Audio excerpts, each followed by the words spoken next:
Baik, kira-kira orang yang bertanya, apa yang saya dapatkan kalau saya beristighfar?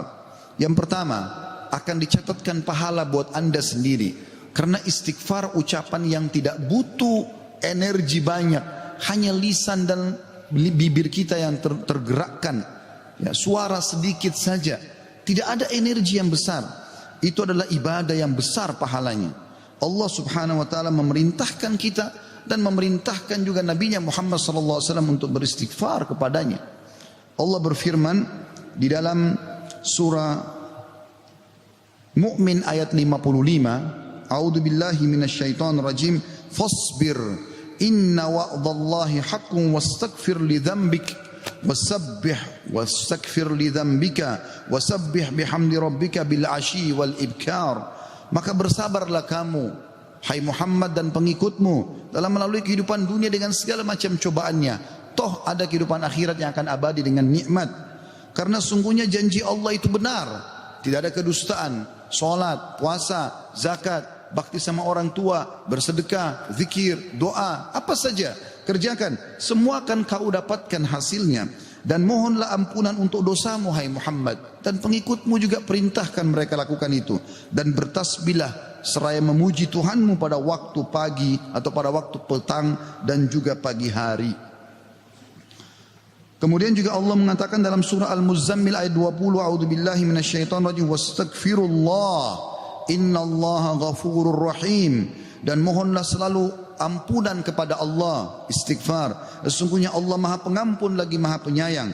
Dan yang terakhir ayat Al-Qur'an adalah Al-Imran 133. Tentu ayat banyak sekali tapi saya singkatkan di sini karena khutbah Jumat. A'udzu billahi minasyaitonir rajim. Wasari'u ila magfiratin min rabbikum wa jannatin arduhas samawati wal ardu iddat lil muttaqin. Dan bersegeralah kamu kepada ampunan dari Tuhanmu dan kepada surga yang luasnya seluas langit dan bumi yang disediakan untuk orang-orang beriman. Yang kedua, saudaraku seiman, istighfar sebab utama datangnya rezeki. Allah menyebutkan dalam Al-Quran, ya, apa yang diucapkan oleh lisan nabinya yang mulia Nuh alaihissalam dalam surah Nuh ayat 10 sampai ayat 12. A'udzu billahi minasyaitonir rajim. Faqultu astaghfiru rabbakum innahu kana ghaffara yursilis samaa 'alaikum midrara wa yumditkum bi amwalin wa banina wa yaj'al lakum jannatin wa yaj'al lakum anhara. Maka aku berkata kepada kaumku, ya Allah, kata Nabi Nuh, mohonlah ampun kepada Tuhan kalian. Sesungguhnya Dia Allah adalah Maha Pengampun. Niscaya dengan mohon ampun istighfar kalian itu, Dia Allah akan mengirimkan hujan kepadamu yang lebat dan memperbanyak harta juga anak-anakmu dan mengadakan untukmu kebun-kebun dan mengadakan di dalamnya sungai-sungai. Juga dalam surah Hud ayat 52 Allah subhanahu wa ta'ala berfirman, A'udzu billahi minasyaitonir rajim, ya qaumi, Nabi Hud berkata alaihissalam, ya qaumi istaghfiru rabbakum thumma tubu ilaihi yursilis samaa 'alaikum midrara wa yazidkum quwwatan ila quwwatikum wa la tatawallaw mujrimin. Hai kaumku, kata Nabi Hud alaihissalam, banyaklah mohon ampunlah kepada Tuhan kalian dan bertobatlah kepadanya. Niscaya pasti dengan istighfar dan tobat kalian Dia menurunkan hujan yang sangat deras atasmu. Maksudnya subur, hujan bukan mematikan tapi membawa berkah. Dan Dia akan menambahkan kekuatan kepada kekuatanmu. Fisikmu akan kuat, fikiranmu, jiwamu akan sehat. Dan janganlah kamu berpaling dengan berbuat dosa. Al-Qurtubi rahimahullah berkata tentang tafsir surah Hud ayat 52, di dalam ayat-ayat ini terdapat dalil bahwa istighfar digunakan untuk meminta rezeki dan hujan. Juga Ibnu Katsir berkata rahimahullah dalam tafsir beliau surah Hud ayat 25, jika kalian bertobat dan memohon ampunan kepada Allah serta kalian mentaatinya, niscaya Allah akan memperbanyak rezeki kalian, memberikan kalian minum dengan nikmat-nikmat langit, mengeluarkan untuk kalian nikmat-nikmat bumi, menumbuhkan untuk kalian tumbuh-tumbuhan, mengalirkan untuk kalian air, dan menjadikan untuk kalian kebun-kebun. Di dalamnya terdapat berbagai macam buah-buahan, dan Dia menyelingi di antara kebun-kebun tersebut sungai-sungai yang mengalir. Yang ketiga, saudaraku seiman, istighfar sebab masuk ke dalam surga. Sebagaimana kita sudah tahu bersama-sama, salah satu zikir pagi dan petang yang sangat dianjurkan adalah membaca Sayyidul Istighfar, tuannya istighfar, yaitu lafadznya sebagaimana dinukil dari Nabi SAW, beliau mengatakan, Allahumma anta rabbi, la ilaha illa anta khalaqtani, wa ana abduka wa ana ala ahdika wa wa'dika mastata'tu, a'udhu bika min syarri ma sana'tu, abu'u laka bi ni'matika alayya wa abu'u bidzambi, faghfirli fa innahu la yakfiru dhunuba illa ant. Yang artinya, ya Allah, sungguhnya Engkau adalah Rabbku, penciptaku. Tidak ada Tuhan yang berhak disembah kecuali Engkau. Engkaulah yang telah menciptakanku dan aku adalah hambamu. Aku senantiasa berada dalam perjanjian bersamamu. Maksudnya mentauhidkan Allah dan tidak bermaksiat. Dan aku yakin akan janjimu tentang pahala bagi orang mukmin semampuku. Aku berlindung kepadamu dari kejelekan yang aku perbuat. Aku mengakui nikmatmu kepadaku serta aku mengakui dosaku. Oleh karena itu ampunilah aku. Karena sungguhnya tidak ada yang mengampuni dosa kecuali Engkau. Kata Nabi SAW, siapa yang mengucapkan ini, man qalaha minan nahari mukinan, dia yakin, besok dia ucapkan di siang hari atau pagi hari dengan yakin dalam hatinya, famata min yaumihi, kemudian dia meninggal pada hari itu, qabla an yumsiya, sebelum tiba di sore hari, fahuwa min ahlil jannah, dia pasti masuk ke dalam surga. Wa man qalaha minal laili wa huwa muqinun biha, dan siapa ucapkan walaupun sekali saja di malam hari, famata, maka kemudian dia mati, qabla an yusbih, sebelum dia tiba pagi hari, fahuwa min ahlil jannah. Yang keempat, istighfar adalah sebab dihapuskannya dosa. Mohon maaf kalau sedikit panjang, saya minta waktu sekian beberapa menit lagi. Kata ada berkata radhiyallahu rahimahullah, sesungguhnya Al-Quran menunjuki kalian tentang penyakit dan penyembuhannya, yaitu dosa adalah penyakit dan penyembuhannya adalah istighfar. Allah berfirman, a'udzubillahi minasyaitonirrajim, dalam surah Al-Imran 135, walladzina idza fa'alu fahishatan aw zalamu anfusahum dzakarullaha fastaghfaru lidzunubihim wa man yaghfiru dzunuba illallah wa lam yusirru ala ma fa'alu hum ya'lamun. Dan juga orang-orang yang apabila mengerjakan perbuatan keji dan menganiaya diri mereka, kalau mereka buat dosa, maka mereka ingat kepada Allah lalu mereka memohon ampun terhadap dosa-dosa mereka, dan siapa lagi yang dapat mengampuni dosa selain Allah, dan mereka terus mereka tidak meneruskan perbuatan dosa itu sedang mereka mengetahuinya. Kemudian teman-teman sekalian, selanjutnya adalah yang kelima, istighfar mencegah hukuman dari Allah Subhanahu wa taala.